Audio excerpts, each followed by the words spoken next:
নমস্কার, বেদাঙ্গ জ্যোতিষ চ্যানেলে আপনাদের সকলকে স্বাগত। আজকের আলোচনার বিষয় হলো আপনারা নিজেদের ডেট অফ বার্থ থেকে কি করে বুঝবেন আপনাদের কবে বিয়ে হবে। নির্দিষ্ট কোন বছরে আপনাদের বিয়ে হবে সেটি আপনারা নিজেরাই কি করে ক্যালকুলেশন করবেন সেই বিষয় নিয়েই আজকের আলোচনা। আলোচনাটি খুব ডিটেলসে করব যাতে আপনারা সকলেই বুঝতে পারেন, তাই ভিডিওটি আপনারা অবশ্যই শেষ পর্যন্ত দেখবেন। আজকের আলোচনাটি যেহেতু সংখ্যাতত্ত্বকে নিয়ে, তাই আপনাদের মূলত নিজেদের সঠিক ডেট অফ বার্থ জানলেই হবে, আর অন্য কিছুর আবশ্যকতা নেই। কোন বছরে বিয়ে হবে সেটি ক্যালকুলেশন করার জন্য যেটি প্রয়োজন হবে সেটি হলো আপনাদের ডেট অফ বার্থ অনুসারে আপনাদের রুলিং নাম্বার এবং পার্সোনাল নাম্বার। এই রুলিং নাম্বার এবং পার্সোনাল নাম্বারের মাধ্যমেই কিন্তু বিয়ে কোন বছরে হবে সেটি নির্ণয় করা যাবে। তাই প্রথমেই আপনারা নিজেদের রুলিং নাম্বার কি সেটি কি করে বার করবেন সেটি দেখে নিন। দেখুন, এখানে একটি ডেট অফ বার্থ নিয়েছি। ডেট অফ বার্থটি হলো 6 আগস্ট 1992। এবার এই ডেট অফ বার্থ থেকে রুলিং নাম্বার বের করতে হলে আমাদের প্রথমেই একজন ব্যক্তির কোন তারিখে জন্ম হয়েছে সেটি দেখতে হবে, কারণ আমাদের জন্মের তারিখই হলো আমাদের রুলিং নাম্বার। এই ডেট অফ বার্থ অনুসারে এই জাতিকার জন্ম হয়েছে 6 তারিখে, তাই এক্ষেত্রে রুলিং নাম্বার হবে নাম্বার 6। রুলিং নাম্বারের জন্য কিন্তু শুধু জন্ম তারিখের প্রয়োজন হবে, মাস এবং বছর কিন্তু যোগ হবে না। তাই আপনারা শুধু নিজেদের কোন তারিখে জন্ম হয়েছে সেটাই দেখবেন। এবার আরও একটি উদাহরণ দেখে নেব যাতে আপনাদের বুঝতে সুবিধা হয়। দেখুন, ডেট অফ বার্থটি হলো 29 অক্টোবর 1992। এই ক্ষেত্রে আপনাদের রুলিং নম্বর বের করতে হলে প্রথমে ডেটটিকে সিলেক্ট করবেন। এখানে ডেট কি 29 বা 29। এবার 29 যেহেতু ডবল ডিজিট, তাই এই ডবল ডিজিটকে সিঙ্গেল ডিজিটে কনভার্ট করতে হবে, কারণ সংখ্যা হলো মূলত 1 থেকে 9। তাই 9-এর পরে যত ডাবল ডিজিটের সংখ্যা হবে সেটিকে যোগ করে সিঙ্গেল ডিজিটে আনতে হবে। তাই এক্ষেত্রে ডেট যেহেতু 29, তাই 29কে যোগ করতে হবে। যোগ করলে কি হবে, 2 + 9 = 11। এবং 11 যেহেতু একটা ডবল ডিজিটের সংখ্যা, তাই এটাকে আবার যোগ করতে হবে, 1 + 1 = 2। তাই এই ডেট অফ বার্থের ক্ষেত্রে রুলিং নাম্বার হবে নাম্বার 2। লাস্ট আরেকটি ডেট অফ বার্থ নেব। দেখুন, ডেট অফ বার্থটি হলো 17 মে 2000 সাল। এবার এটির রুলিং নম্বর বের করতে হলে প্রথমে ডেটটিকে নিতে হবে। এখানে ডেট কি 17। এবার 17 যেহেতু একটি ডাবল ডিজিটের সংখ্যা, তাই এটিকে সিঙ্গেল ডিজিটে কনভার্ট করতে হবে। তাই 1 + 7 = 8 হবে। এক্ষেত্রে তাহলে রুলিং নাম্বার হবে নাম্বার 8। এইভাবে আপনারা প্রথমে নিজেদের রুলিং নাম্বার কি সেটি বার করুন। এবার আপনাদের পার্সোনাল নাম্বার ক্যালকুলেশন করতে হবে। পার্সোনাল নাম্বার বার করার ক্ষেত্রে আপনাদের ডেট অফ বার্থ থেকে শুধু ডেট এবং মান্থকেই নিতে হবে, আর ইয়ার অফ বার্থকে বাদ দিয়ে দিতে হবে। এবার এই ইয়ার অফ বার্থের জায়গায় আপনাদের কারেন্ট যে ইয়ার চলছে বা রানিং যে ইয়ার, যেমন 2024, সেই রানিং ইয়ারকে কিন্তু অ্যাড করতে হবে। তাহলে এই রানিং ইয়ারকে অ্যাড করলে ডেট, মান্থ এবং রানিং ইয়ারকে অ্যাড করলেই কিন্তু আপনাদের পার্সোনাল নাম্বার আপনারা জানতে পারবেন। যেমন ধরুন, কারোর ডেট অফ বার্থ 5 নভেম্বর 1999। এবার এই ডেট অফ বার্থের ক্ষেত্রে পার্সোনাল নাম্বার ক্যালকুলেশন করতে হলে প্রথমে ডেট এবং মান্থটিকে নিতে হবে এবং জন্মের যে সাল অর্থাৎ 1999 সেটিকে বাদ দিয়ে প্রেজেন্ট যে ইয়ার চলছে অর্থাৎ 2024 সেটিকে অ্যাড করতে হবে। তাহলে কি হবে, 5 নভেম্বর 2024। এবার এটিকে যোগ করলে কি আসবে, 5 + 1 + 1 + 2 + 0 + 2 + 4। এবার এটি টোটাল যোগ করলে আসবে 15। এবার 15 যেহেতু একটি ডাবল ডিজিটের সংখ্যা, তাই এটিকে সিঙ্গেল ডিজিটে কনভার্ট করতে হবে, 1 + 5 = 6। তাহলে এই ডেট অফ বার্থের ক্ষেত্রে পার্সোনাল নাম্বার হলো নাম্বার 6। ধরুন কারোর ডেট অফ বার্থ যদি 9 মে 1993 হয়, তাহলে তার পার্সোনাল নাম্বার ক্যালকুলেশনের জন্য 9 মের সাথে 2024কে যোগ করতে হবে। তাহলে যোগফলটা কীরকম হবে? 9 + 5 + 2 + 0 + 2 + 4। তাহলে এটা টোটাল যোগ করলে আসবে 22। এবার 22 যেহেতু একটা ডবল ডিজিটের সংখ্যা, এটাকে সিঙ্গেল ডিজিটে কনভার্ট করব আমরা। তাহলে 2 + 2 = 4। তাহলে এক্ষেত্রে পার্সোনাল নাম্বার কি হবে? নাম্বার 4। লাস্ট আরেকটি উদাহরণ নেব। ধরুন কারোর ডেট অফ বার্থ 28শে ডিসেম্বর 1999। এক্ষেত্রে পার্সোনাল নাম্বার ক্যালকুলেশন করতে হলে 28শে ডিসেম্বরের সাথে প্রেজেন্ট ইয়ার 2024কে যোগ করতে হবে। তাহলে বিষয়টি কেমন হবে? 2 + 8 + 1 + 2 + 2 + 0 + 2 + 4।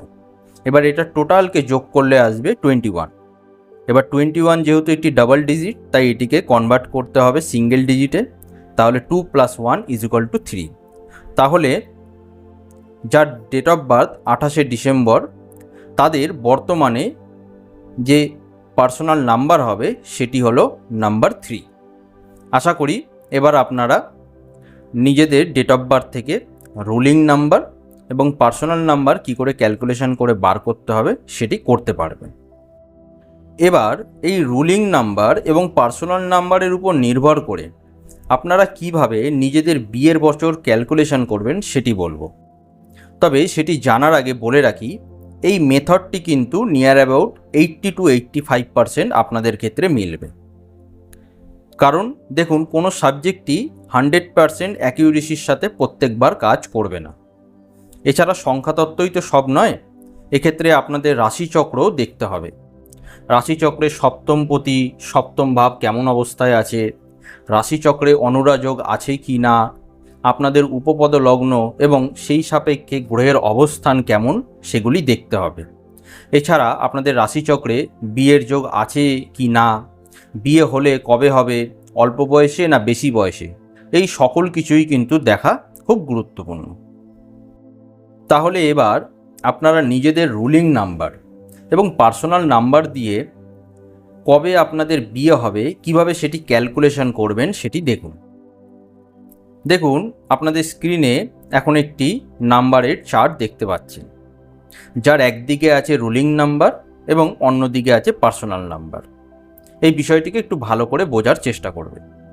এবার দেখুন প্রত্যেক রুলিং নাম্বার 1 to 9 এর পাশে কবে কোন পার্সোনাল নাম্বারের সংখ্যার বছরে বিয়ে হবে সেটি লেখা আছে। যেমন ধরুন রুলিং নাম্বার 1 এর ক্ষেত্রে পার্সোনাল নাম্বার 1, 4, 5, 7 অথবা 9-এ যে বছরগুলি হবে সেই বছরে বিয়ে হওয়ার যোগ থাকছে। রুলিং নাম্বার 2 এর ক্ষেত্রে 1, 2, 5, 6 এবং 8। রুলিং নাম্বার 3 এর ক্ষেত্রে 3, 6, 7 এবং 9। দেখুন এইভাবেই প্রত্যেক রুলিং নাম্বারের সংখ্যার পাশে কোন সংখ্যার বছরে বিয়ে হবে সেটি কিন্তু লেখা আছে। তাই আপনাদের নিজেদের রুলিং নাম্বারের সাথে নিজেদের পার্সোনাল নাম্বারকে ম্যাচ করতে হবে, সেই বছরেই তাহলে আপনাদের বিয়ে হবে। এবার আপনারা নিজেদের রুলিং নাম্বারের পাশে যে পার্সোনাল নাম্বারের সংখ্যাগুলো দেওয়া আছে সেই অনুসারে কিভাবে আপনাদের কবে কোন ইয়ারে বিয়ে হবে সেটি কিভাবে ক্যালকুলেশন করবেন দেখুন এখানে একটি ডেট অফ বার্থ নেওয়া হয়েছে। ডেট অফ বার্থটি হলো 28শে ডিসেম্বর 1999। এবার এই ডেট অফ বার্থের রুলিং নাম্বার এবং পার্সোনাল নাম্বারকে ক্যালকুলেশন করতে হবে। প্রথমে রুলিং নম্বর বার করতে হলে প্রথম ডেটটিকে সিলেক্ট করবেন। দেখুন এখানে ডেট হচ্ছে 28। ডেটটি যেহেতু ডাবল ডিজিটে আছে তাই এটিকে সিঙ্গেল ডিজিটে আনতে হবে, কারণ রুলিং নাম্বার হলো আপনাদের জন্মের তারিখ।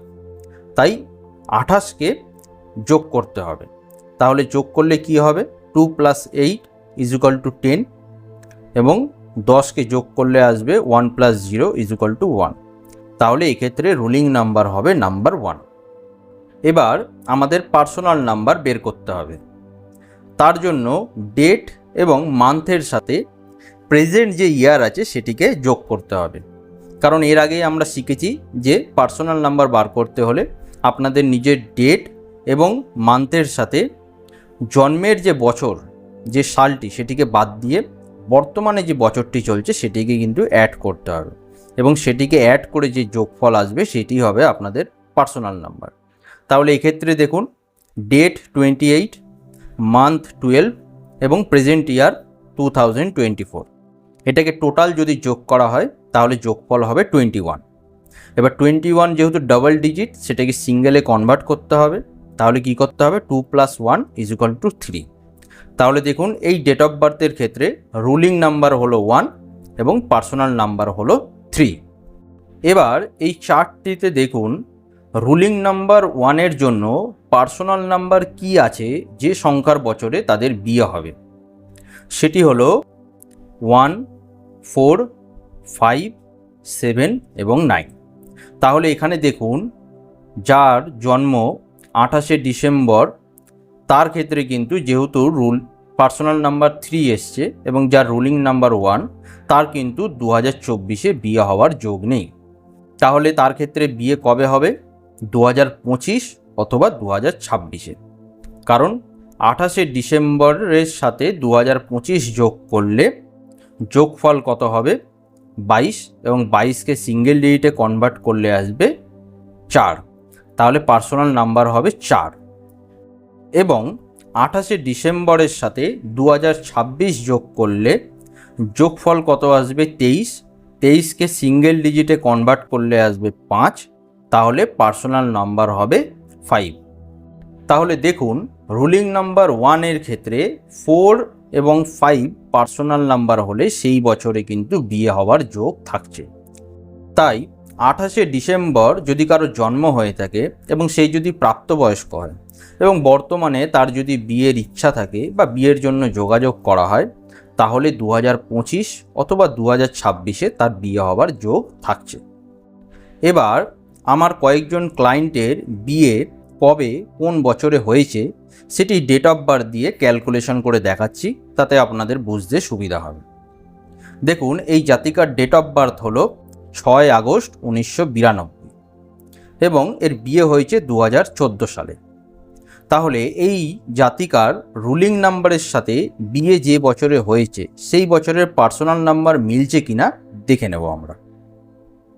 প্রথমেই রুলিং নাম্বার বার করতে হবে।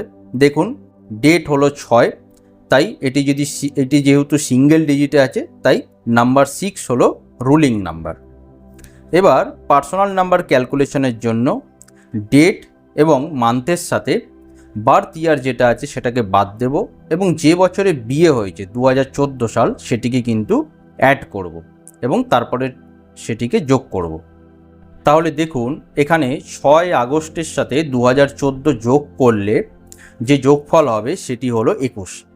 এবার 21 যেহেতু একটা ডাবল ডিজিটের সংখ্যা, তাই এটাকে সিঙ্গেল ডিজিটে কনভার্ট করতে হবে।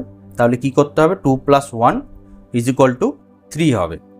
তাহলে এক্ষেত্রে এই জাতিকার রুলিং নাম্বার হলো নাম্বার 6 এবং পার্সোনাল নাম্বার হলো নাম্বার 3।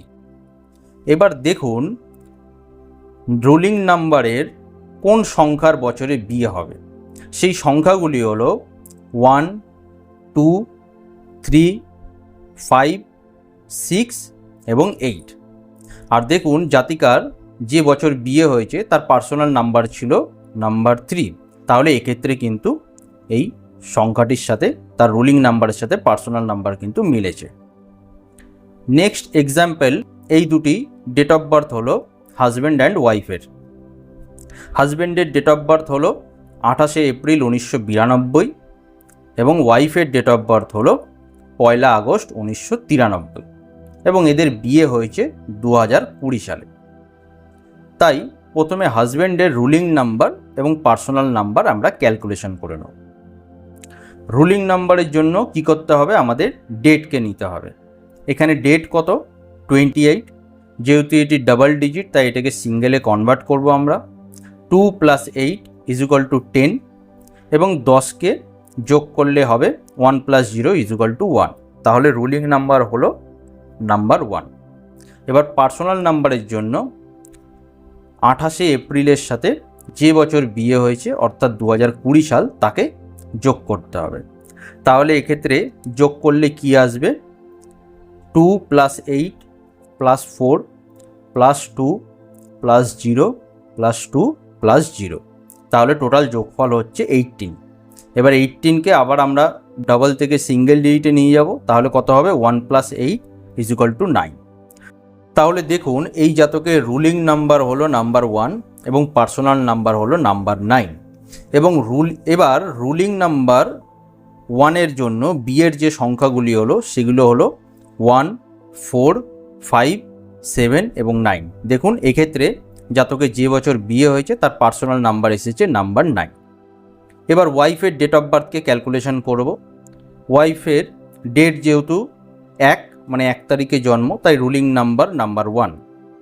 আর পার্সোনাল নাম্বারকে যোগ করতে হলে ডেট এবং মান্থের সাথে 2020 সালকে যোগ করতে হবে। তাহলে এক্ষেত্রে যোগ করলে যোগফল কি আসবে? 13 এবং 13কে সিঙ্গেল ডিজিটে নিয়ে যাব। তাহলে হবে 1 + 3 = 4। তাহলে পার্সোনাল নাম্বার কি আসলো? 4। এবার রুলিং নাম্বার 1-এর জন্য বিয়ের বছরগুলিতে যে সংখ্যা দেওয়া আছে তাতে দেখুন নাম্বার 4 সংখ্যাটি আছে। তাই এই জাতক জাতিকার যে বিয়ে হয়েছে তাদের কিন্তু রুলিং নাম্বারের সাথে যে বছর বিয়ে হয়েছে সেই বছরের পার্সোনাল নাম্বারের সাথে কিন্তু মিল পাওয়া যাচ্ছে। এবার লাস্ট একটি এক্সাম্পল দেখব। দেখুন এই জাতকের ডেট অফ বার্থ হলো 31 জুলাই 1989 এবং এর বিয়ে হয়েছে 2024 সালে। তাহলে প্রথমে আমাদের রুলিং নাম্বার এবং পার্সোনাল নাম্বারকে ক্যালকুলেশন করতে হবে। দেখুন রুলিং নাম্বারের জন্য ডেটকে নিতে হবে। এখানে ডেট হলো কত? 31। তাহলে এটাকে সিঙ্গেল ডিজিটে নিয়ে যেতে হবে। 3 + 1 = 4। তাহলে রুলিং নাম্বার হলো নাম্বার 4। এবং পার্সোনাল নাম্বারের জন্য কি করতে হবে? 31শে জুলাইয়ের সাথে যেহেতু 2024 সালে বিয়ে হয়েছে তাই 2024 সালকে যোগ করতে হবে। তাহলে 31শে জুলাই 2024কে টোটালে যোগ করলে যে যোগফল আসবে সেটি হলো 19। এবার 19 যেহেতু একটি ডবল ডিজিটের সংখ্যা তাই এটিকে সিঙ্গেল ডিজিটে নিয়ে গেলে আসবে হলো 1 + 9 = 10 এবং 10কে যোগ করলে আসবে 1 + 0 = 1। তাহলে এক্ষেত্রে এই জাতকের রুলিং নাম্বার হলো নাম্বার 4 এবং পার্সোনাল নাম্বার হলো নাম্বার 1। এবার আপনারা দেখুন রুলিং নাম্বার 4-এর ক্ষেত্রে ম্যারেজের যে ইয়ার বা পার্সোনাল যে নাম্বারগুলি ছিল যে বছর বিয়ে হওয়ার সম্ভাবনা সেগুলি হলো কত? 1, 2, 4, 7 এবং 8। এবং দেখুন জাতকের পার্সোনাল নাম্বার যে বছর বিয়ে হয়েছে সেটি হলো 1। তাহলে দেখুন এই জাতকের পার্সোনাল নাম্বার 1-এর সাথে কিন্তু রুলিং নাম্বার 4-এর মিল পাওয়া যাচ্ছে।